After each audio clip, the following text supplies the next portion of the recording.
In this episode, I'll be giving my review and reaction to the 8th episode in Daredevil Born Again, Season 2, The Southern Cross. So let's get into The Southern Cross in reverse to the first episode, The Northern Star.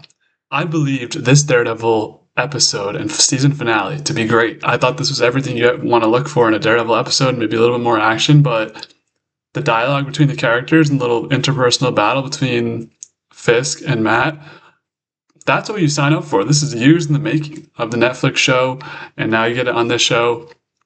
Obviously, spoilers ahead for Daredevil Born Again Season 2, Episode 8. Matt is going to jail. You know, I feel like we're headed in a weird direction where we saw Fisk in prison a couple times.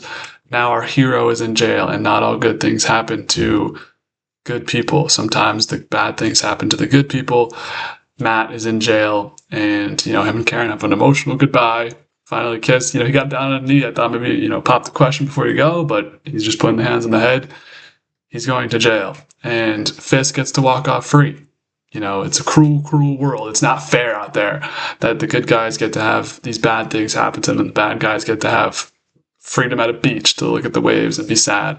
But overall, this is a great episode, and we'll get into the moments specifically, but big news, Daredevil admits he's Daredevil in court, so that people now know who he is in time for the Spider-Man movie coming out in this summer, but who knows if he'll be in that. And Luke Cage is back now. We got Jessica Jones back, we got the White Tiger, now we have Luke Cage back in the mix as well. A couple other pieces of information. Heather.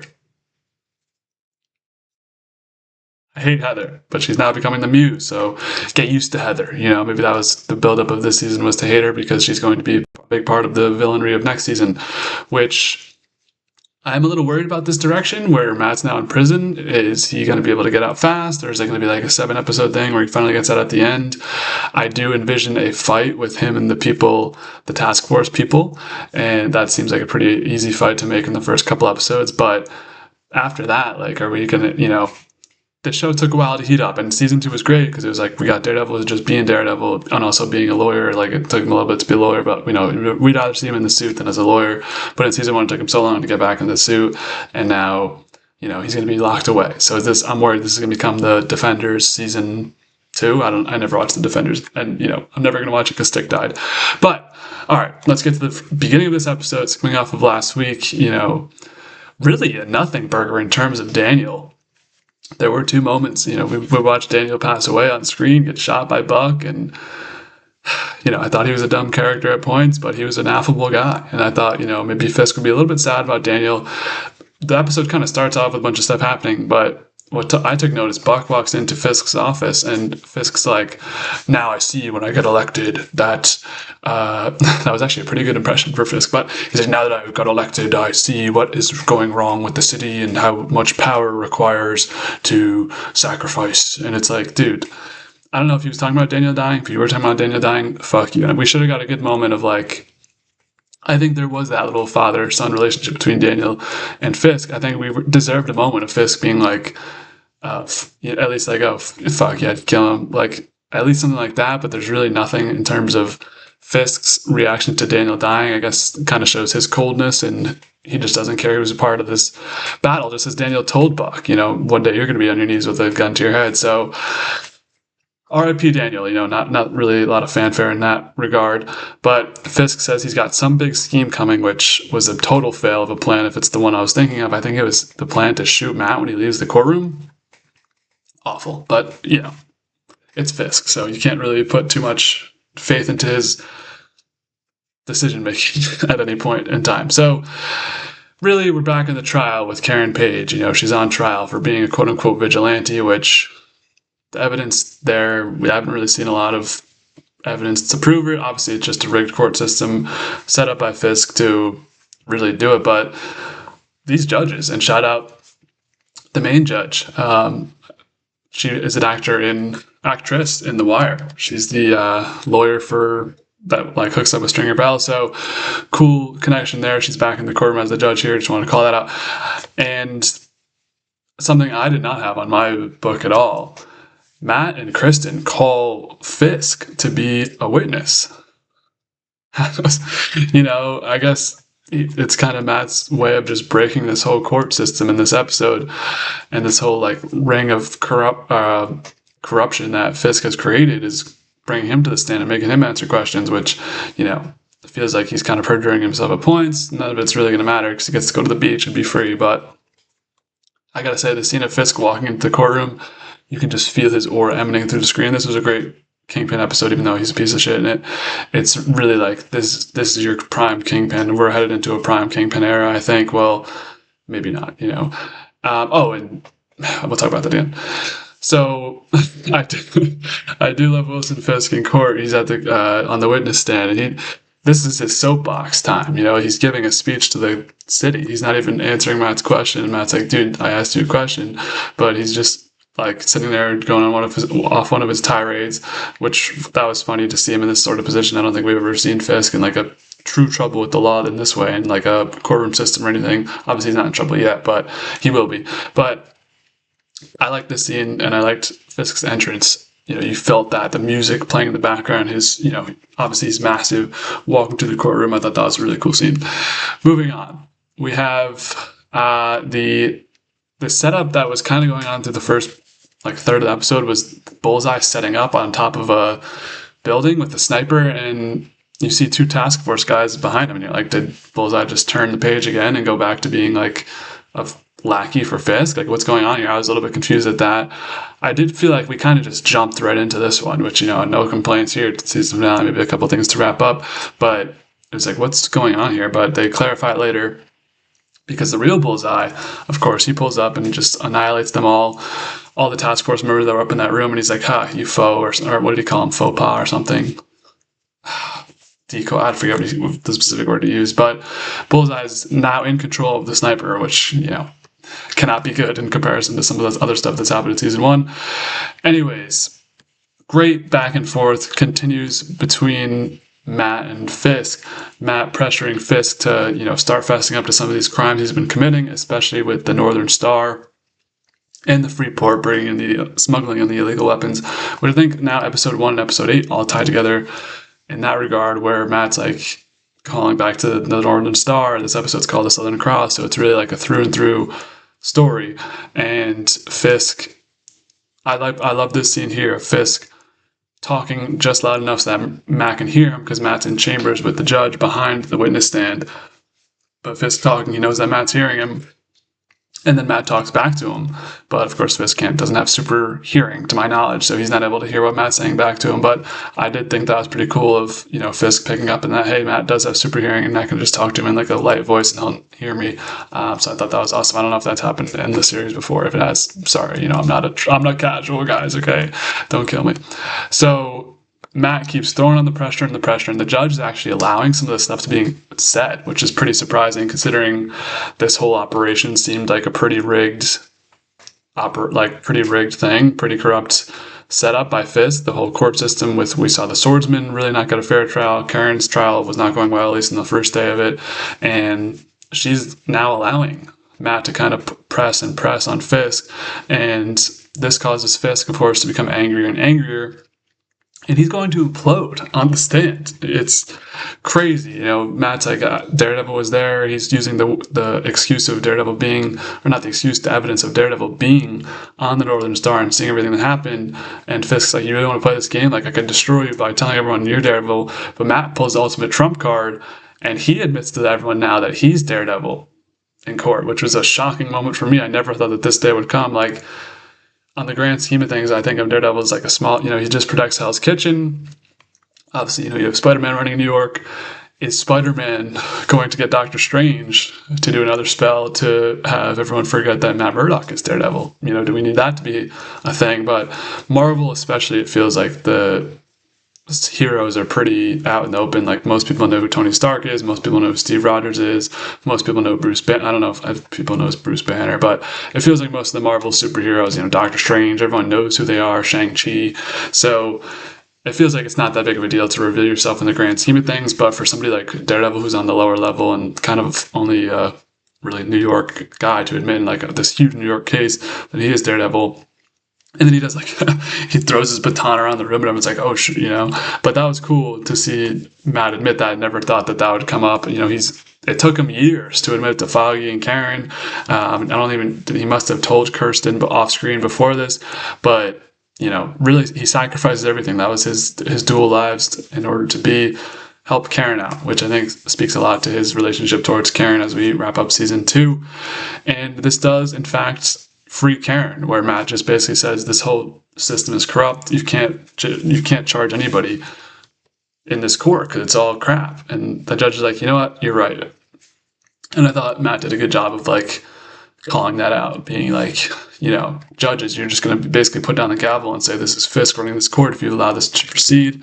So Karen Page is free, which, I never really thought anything bad would happen to Karen, but good to see her free and ready to move on season 3. I'm sure she'll be running some shit on the side, but, growth arc for Karen, a character I didn't really care about or like at all in the Netflix show, but I feel like she's been very effective and much better in this Disney Plus version, just my opinion.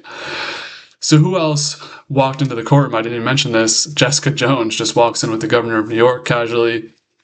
Very tense scenes, actually, in the courtroom. You have the entire task force there once Fisk enters, and then Jessica Jones and the governor go in.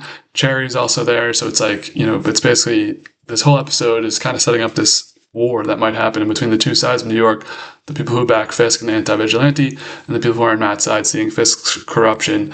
And this all plays out in the courtroom, which becomes insane. But as Karen Page is freed, they can't do anything on Fisk yet. So when he's walking out of the courtroom, the governor's there to slap him on the wrist and tell him, there's so many charges for you, but she basically can't do anything at this time. Very gutsy move by her, but I guess she felt protected by Karen Page. I mean, she still has the marks around her neck from when she almost got strangled by the assassin that Fisk sent for her. And she's like, your assassin lived and he has things to say. How is Fisk, I get it. I get the theme of it. Like, the good guys don't always win and they go to jail and the bad guys get to go off free. How could Wilson Fisk possibly walk free from this, especially after the actions he commits later on in this episode? But I digress. Maybe someone will have to let me know that down below in the comments. Is anyone studying law out there or something? So she can't get to him yet. Of course, he's going to try and walk out. Another great confrontation scene with Matt's sort of team on the left side, Fisk's sort of team on the right side, and they're just in the courtroom, so they can't fight or do anything crazy. They're just kind of barbing back and forth. But of course, who else is in this picture? Remember, Bullseye has the sniper, so he pulls it out and just randomly shoots Buck in the stomach, which I thought for sure he was going to go for the headshot on Fisk, which maybe he did. I don't really remember the specifics of this scene. I feel like they didn't show it. Was he aiming at Fisk's head and just missed and hit Buck, or Buck stepped in front of the bullet? But Buck is basically immobilized for the rest of this episode, and he's now being rushed around as we got to get this guy to a room. Matt's people, after a sniper shot rings out, people are going frenzy, crazy mode. Matt's people are upstairs somewhere in a room, and Fisk's people are in the main chambers in a room. So that's kind of a tense standoff there between those two groups hiding out in the two different rooms.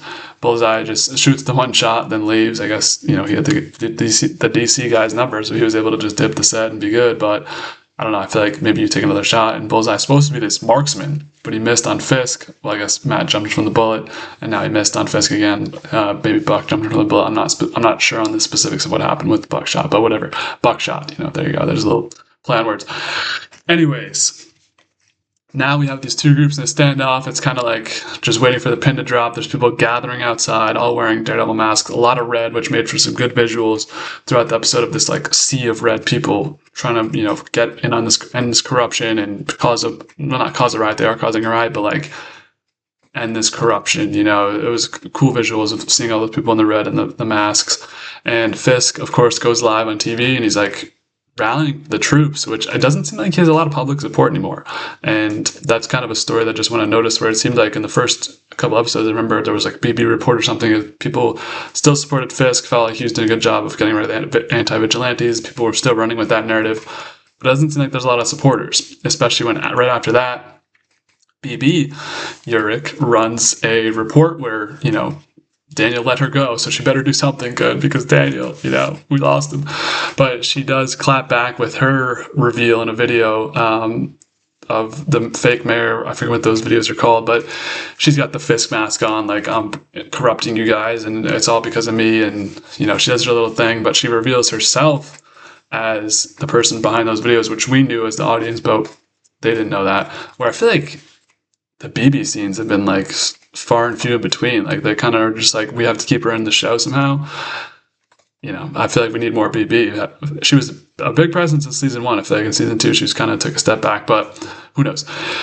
So that incites even more people. You know, they have, in the court, they also mentioned the guy from the Northern Star, the first mate, his video, his testimony, where they showed it, they're able to show that. So people are really just seeing the truth on Fisk, including more evidence that BB has of, you know, the task force pulling people to the side, doing crazy stuff and doing stuff that obviously would not be allowed in a normal society. So I think the public, most normal people are like, we got to do something about this. That's why they head to the courtroom, and they're causing a confrontation now. So we have the people in the room in the courthouse, the Matt room, the Fisk room, but his task force is out front. Fisk's task force is out front protecting him. Of course, Powell and Heather should be a couple. They're my 2 least favorite, but Powell, finally, you know, I need to see this guy die. I don't wish death on anybody, but Powell, you know, I wouldn't be upset if he didn't make it to the end of this show, but I think he will because he's in prison with Matt, and Matt doesn't kill anybody. Maybe, you know, prison Matt gets crazy and starts killing people, but I doubt it. Anyways, Powell is out front, and we saw this second in command kind of guy, the guy who was at the Frank Castle Matt assault. He's got the burn marks on his face. He had to testify last episode, and this guy's starting to say, hey, you know, I thought you said that they catch Powell in a lie, basically, of him being too ruling, and like the guy was like, wait, I thought, you know, we were supposed to be doing the right thing, and Powell's like, just shut up and shoot these people, and the guy's like, you know, I'm not going to do that, and bam, like hits him with a mean elbow, looks like a KO, clean, and then he just decides to let everybody into the courtroom, which, you know, God bless him. I thought that was a stupid decision. Even if you're, you know, going anti-Powell, I feel like you could still be in control of the situation and just tell Powell to shut up or knock him out, but you don't need to like let all the protesters into the building. Obviously, this just creates freaking chaos. And Fisk, Sheila, working to the last minute, Sheila, to try and help this situation for Fisk, but he's refusing to take the call right now from the Attorney General, and instead he says, open that door. Open that door. Yeah, I'm not going to try to do the impression again. He gets the door open and just starts smashing people. You know, first guy just throws them against the wall, and we see this guy dead. You know, it's, ugh. I didn't like seeing this, man. Kingpin fully enraged, just killing people. Rampage, you know, but I did like seeing it because that's what we've been waiting for, is this Kingpin rage, and it really all just comes out here where Matt has completely undone his plan. He's going to have to give up his job as mayor, his dream of being the mayor of New York City. Vanessa's dead, you know, everything's hitting right now for Kingpin, so I don't even know what his motivations will be in season 3, but he just goes on a rampage. He's wearing the classic white suit, so of course it gets all bloodied up, and, you know, great montage of him doing that, and also Daredevil, Jessica, and the White Tiger going to work on some task force members, so kind of dual shots there. There's your fighting scenes that we wanted to see in Daredevil season 2, and we were sat for that. That was some good stuff right there. And so finally, you know, Fisk is really running out of people. Buck is basically dying out. Essentially, I'm sure he'll live, but Heather Glen's not much use besides punching a lawyer in the throat and almost seemingly killing him. But the task force members are all beaten to death by Matt, and Fisk is out there alone. So there's this beautiful shot of him standing at the top of this like linoleum staircase, and the protesters are all at the bottom with Matt. They're all looking up at him, and he's standing at like the edge. But of course, the protesters, you can't control a protest. They all go up there and start running at him. He's still trying to take him out. He's putting some of them over the railing. And finally, it's just too much to be overrun. You know, I was going to say, if this guy's just like going 1 on 100 and just completely taking out everybody, how overpowered is Kingpin? You know, but really, if you get a couple people on him at the same time, you're able to tackle him, and they all just take their turns kicking and punching him. But Matt's like, stop. You know, Matt can now go maskless. So we see Matt with the mask off in front of people. It doesn't matter anymore because he's Daredevil, which we'll catch up to him. But he finally gets caught and, you know, gets little kicks and punches, which I'm not too sad for Kingpin after watching him probably murder like a dozen people, which, once again, how is this guy going to get off free and go to jail, or not go to jail. I digress. And we had a nice little speech. Matt's like, you gotta have grace. Look at what you've done. There's still time to recover and, be a nice guy and just not completely kill everybody you ever see. And Fisk's like, you know what? I could just keep trying to kill people, but there's no point. I'll just take the deal and go to a beach somewhere. Good job, Matt. I feel like that was a good conversation, some good dialogue going back with them. And then it cuts to some nice music and lights, which something bad's definitely going to happen because Matt and Karen are having a nice dinner. Everything is settled. The good guys have won. The city, it feels different, they say. And, it feels like you can't go back to normal life, whatever. But Matt is whisked off to jail and he lets it happen. I don't know if I think it's time. He admits his crimes for Daredevil. What are the crimes against Daredevil, really? Like attempted murder? Who did he attempt to murder? The guy has never tried to kill anybody. Is it on Bullseye we're going to say that he tried to kill? That's like the only person he ever tried to kill. I don't know. I feel like either in season 3, either these charges don't hold up or he breaks out of prison in the first couple episodes. It's like, come on. But he's going to have to fight all the task force members, obviously, and hopefully, crack the jaw off the panel. But yeah, Matt is really going to jail. And you TikTok people, bro, can people just live in the moment? We knew that Matt was probably going to jail because of a pic. And also Charlie Cox, could you not take selfies in your jail uniform costume to spoil the people? Most of these things that were supposed to happen or that are supposed to be happening in season 3 were spoiled by set photos of season 3. Stranger Things, they did a great job of keeping leaks out. I feel like Severance, like these types of shows don't get leaked. I know you're on Disney Plus now. I know, maybe Marvel's not really hyping this up. You only get 8 episodes, but you have to come out yearly, so you got to do this fast.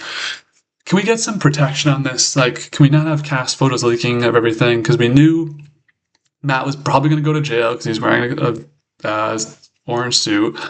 Which was that might have been from season 2 filming. We knew Luke Cage would be back because him and somebody else are on set. I won't spoil it for people out there, but Luke Cage comes home, which was a nice moment. Like I said, I've never watched any of the other Defender shows. Actually, well, I did watch Punisher. I don't know if he technically counts as a Defender, but I only watched Punisher and Daredevil. I'm not watching the other shows, especially no fucking Defenders where Stick dies. The fuck? But Luke Cage comes back home with Jessica Jones, and they're doing something that's like people were excited about, with something with Alias. Someone fill me in the comments if you made it this far and care what I have to say so I could be up to date. But they're doing something cool. Our editor guy, I'm going to look up his name. The guy from the newspaper that was helping out Ben Urich is Allison. That's the one. Allison is here and lets BB Urich onto the newspaper, so that should be fun to see her in an official role. Maybe she gets probably more dangerous roles, but also more into the story, finding out some stuff on the back end. That should be super cool. Bullseye is now working with this DC guy who I guess was connected to Jessica Jones in the past. I think I mentioned that last week. 2 weeks ago, I was supposed to talk about that, but I didn't do the episode. Whatever. Bullseye is now working with the DC guy on a plane, not sure how he was ever allowed to board an airplane, but I guess if you work in DC, you can clear whoever you want. The big one that we knew as well from cast photos leaking, Heather becomes the Muse. We see her walking around on the street. Fuck Heather, bro. I'm sorry. Like, what makes her put on the mask? That feels like a weird connection to me. Is it just like PTSD, trauma, like now she has to do it herself? Who knows on that one. And then all the task force guys are in prison with Matt, which I think is just asking for an episode 1 or 2 fight, like hallway scene of him fighting those people like Punisher in prison. And we end off with Fisk at the beach. So, more cast photos leaked of Fisk with certain outfits on. So I wonder what happens to Fisk, but I digress. I gotta stay off social media. I think that's the key of this lesson here. But great ending to season 2. I thought season 2 is honestly better than season 1, and I was a season 1 defender. I thought there's some weird episodes in season 1, but we made it. And I feel like the 8 episodes was perfect. I was really excited on a week-to-week basis to watch this show, and I can't wait to see what season 3 has. I feel like they did the Netflix show justice in the second season for sure. So I'm excited to see what happens in season 3. What were your guys' thoughts down below? Let me know down below in the comments. Were you happy with this finale? Do you feel good about the series moving forward? Or do you think this Disney Plus version has been kind of watered down in comparison to what we had on Netflix? But as always, we'll give you my favorite and least favorite character. We're keeping it simple for the finale of Daredevil Born Again Season 2. Favorite character is going to Daredevil. Matt Murdock, he admits in court, completely undermines Fisk's plan, speaks reason and logic to him as well to get him to buck down at the end. Least favorite I'm giving to is Fisk. I feel like he killed a lot of people that were innocent tonight, and I understand the rage, bro, but there's other ways to take it out than killing a lot of people and committing war crimes. So we'll keep it simple with Fisk tonight, even though, Heather could be an easy lock for that all the time, but we're going with Fisk tonight for least favorite. So that's where we'll leave it off on Daredevil Born Again. What a week for Disney Plus. Crazy finale last night with Maul Shadow Lord, and now crazy finale tonight with Daredevil Born Again Season 2. So that wraps up 2 shows I've been covering on the channel so far. Stay tuned for Survivor. That wraps up in May, and then we'll get into House of the Dragon and more in June. Silo, July. Those will be the next shows maybe we cover live. And yeah, besides that, movie reviews coming up. We'll have Top Gun Maverick will be the next movie review. And then sports, we had the second round predictions for the NBA and also first round recap. Was joined by 3 guests on that one for the NBA panel. So that was a fun time. A lot of Celtics, discourse on that one. What should the Celtics do? And then we should have a UFC 328, Jemiah versus Strickland, heavily anticipated matchup. Will they make it to the ring? Hopefully I'll get into that with Shane before that happens on Saturday. So big week on the Dubcast. Things are chilling out, so expect more movie reviews over the summer until we get to House of the Dragon and Silo for some live reviews on those. But appreciate you guys making it all the way through the video. Make sure to subscribe, like, dislike, comment, do what you got to do. And definitely let me know your thoughts on this, because I'm curious. I think it's mostly so far the reaction I've seen is positive, and that is just me looking at TV time comments. But I'll appreciate you guys sticking all the way through. And as always, be easy, y'all.